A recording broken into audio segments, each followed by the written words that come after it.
Coming up on Growing Indoors in the Eco Garden House, we are harvesting some tomatoes, some beans, and some leaf lettuce, as well as we're going to plant sweet potatoes. All that coming up right now on Growing Indoors in the Eco Garden House. Sponsored by Eco Garden House. At last, an indoor greenhouse equipped with complete, easy lighting and watering systems. You can grow perfect organic produce and plants at your home all year round. Grow 24/7, 365. You now have no excuses.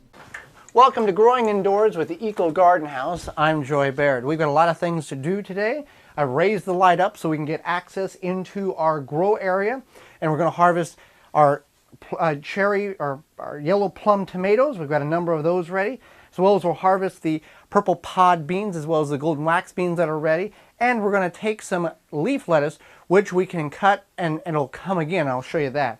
So the first thing we want to do is come in here, and I think we've got 6 or so tomatoes that are ripe.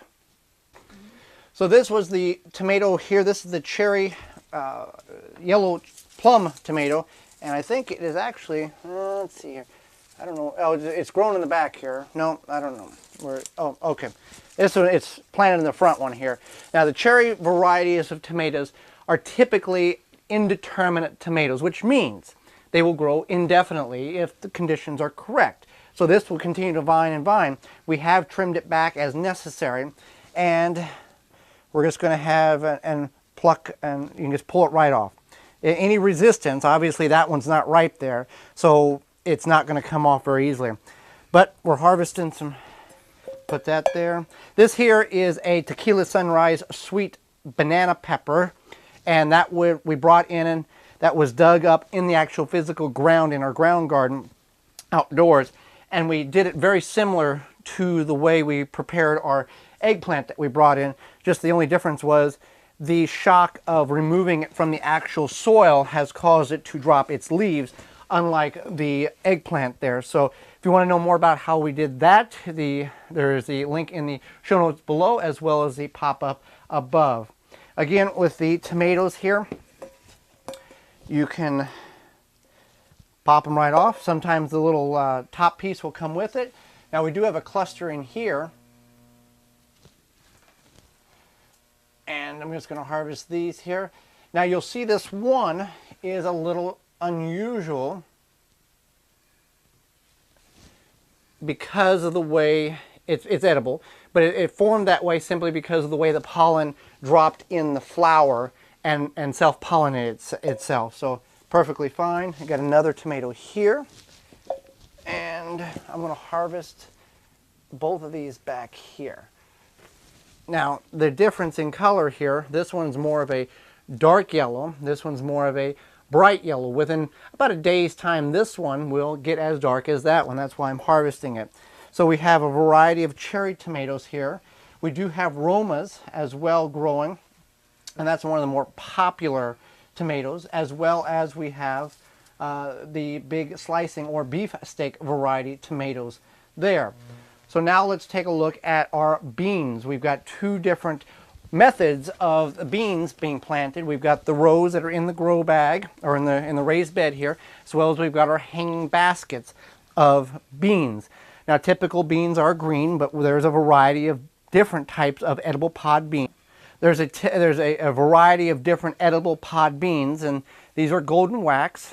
And the way you want to harvest the bean, you can do it 2 ways here.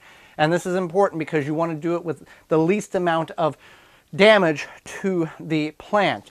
You can hold it by the top and then pull the pod and remove it that way.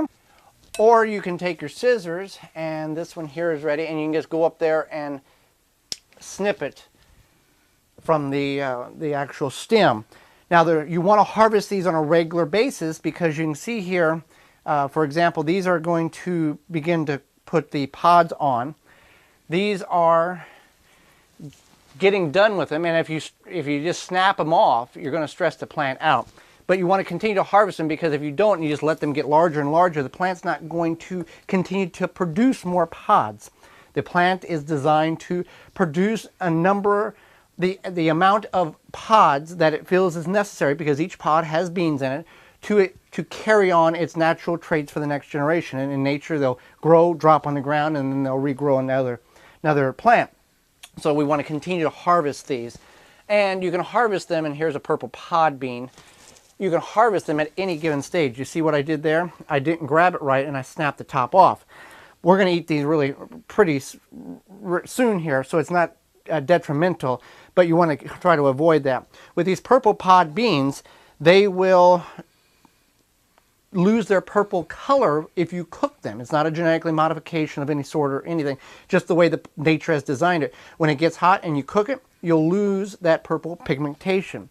So I'm going to go in here and look around and see what other beans I can harvest, as well as we do have some peppers that are forming. So that looks good there. We got some bells there, and a banana, or a Hungarian sweet pepper there.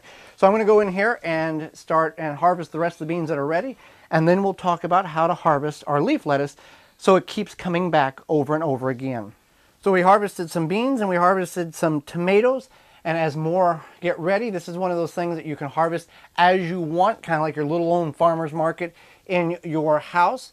So now we're going to talk about how to harvest our leaf lettuce. I've got several varieties of leaf lettuce here, and I'm just going to harvest this here, but I'll show you here the difference here.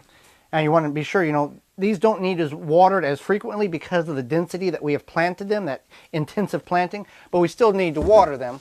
And we've got some romaine lettuce there coming up relatively nice. And then this one here was one that we planted a whole lot of seeds in, and only one came up. So we're going to let this one grow and harvest it as we need to. So when it comes to leaf lettuce, not head lettuce, we're talking about leaf lettuce, it's a cut and come again crop, which means if done correctly, you can cut this and you can keep it watered and it will regrow again in about 2 or 3 weeks. You'll see a really intensive amount of growth. So I'm just going to cut about half this off, or half of the container. This is about a 6-inch plastic container here. So the best way to go about doing it, you don't want to go right down to soil level, because you do want to leave about 1 inch of plant, and if you can, a few leaves, simply because the plant's got to have some photosynthesis to regenerate. And if you just cut it right down to the stalk, it really has a difficult time to regrow. So you don't want to just bear it down like you're mowing grass. You want to grab some of it, and I'm going to go try to grab that. And let's see what else I have all. Okay. There is going to be some dead pieces in there. You can pick those out. But you can see here, I didn't cut it down all the way. There is some stalk there. There's some leaves on some of them, but I didn't bring her all the way down. So that'll give the plant enough growth to start growing again. And you can just grab a hold here and cut. Pull, get rid of some of the bad stuff. And you can just cut as you need. And again, you want to water this after you cut it so it can be hydrated and start growing again. Again, this is the freshest leaf lettuce you're ever going to get, and it's very easy to maintain, and it grows very well in the Eco Garden house. So one last thing we want to do is we're going to plant, and move some of this around, get a little more space, we're going to plant some sweet potatoes. Yeah, sweet potatoes. We're going to plant those, and I'll show you how to do it in a way that is very affordable to so you don't have to go and spend a lot of money on slips.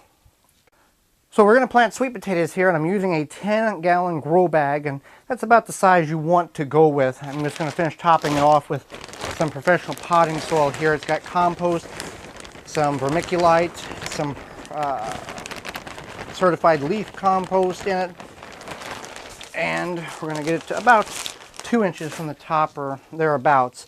So with sweet potatoes, it's different than planting normal tuber potatoes, the regular ones that you would normally grow in early spring or midsummer.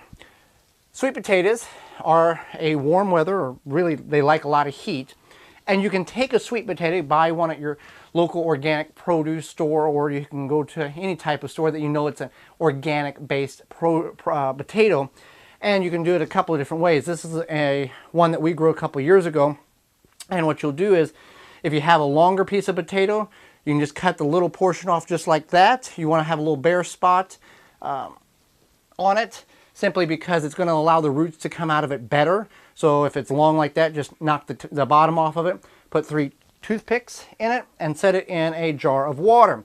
The reason why this one is so small is because we had an additional 5-6 inches on this, and it became very rotten and hollow, and I just went ahead and trimmed it off, and this should be just fine.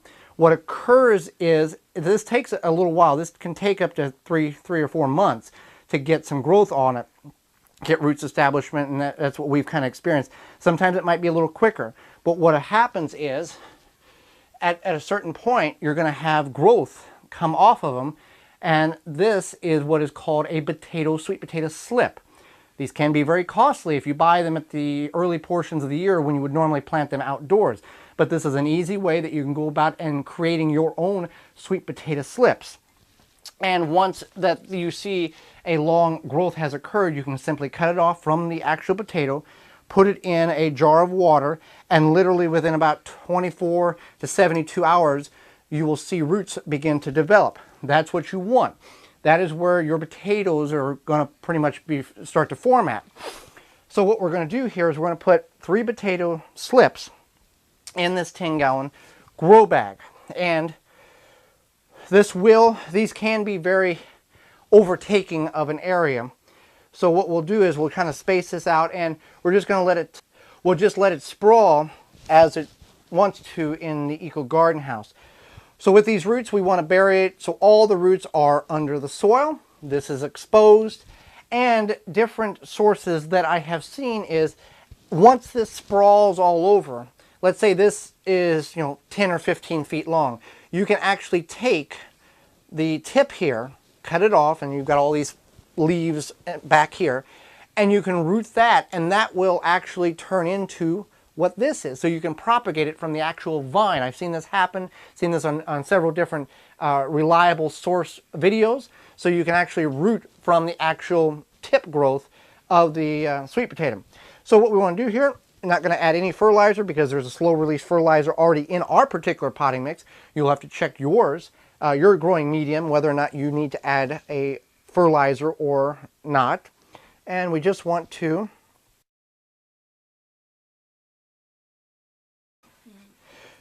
take it down, bury it about an inch below where the roots are, and cover it up. Now what will happen is the vines will go out, create a lot of foliage, a lot of leaves, and the potatoes will actually just kind of be grown around, centralized of each stem. They're a unique way of growing sweet potatoes here. Let me get that buried. So these will grow, and then with you'll in some instances you'll see the potato kind of push out of the ground a little bit, or out of the grow bag. But here, this will take a good couple of months, 3-4 months of growing, and we can continue to trim these back and root them additionally if we want to prepare to start growing them outdoors when that time of season comes. But with the Eco Garden House, we can grow year-round, anytime. So we might have to do some controlling with the vines, but other than that, it'll be fine. And again, we want to keep this moist, and we'll bury that one. And that's how easy it is to root sweet potato slips. So whether you're going to grow sweet potatoes in the Eco Garden House, or you have a lot of sweet potatoes laying around and you want to root them, and you've got some garden friends that might be willing to spend a little money on you to buy them instead of spending a whole lot of money on a mail order seed catalog that you're really not sure where they come from, that might be another way you can look at it. But we're going to grow these, keep them watered, and they'll do very, very well with this tropical warm climate inside the Eco Garden House. Thanks for joining me. Join me again next time as we grow more in the Eco Garden House. For more information, please visit thewisconsinvegetablegardener.com.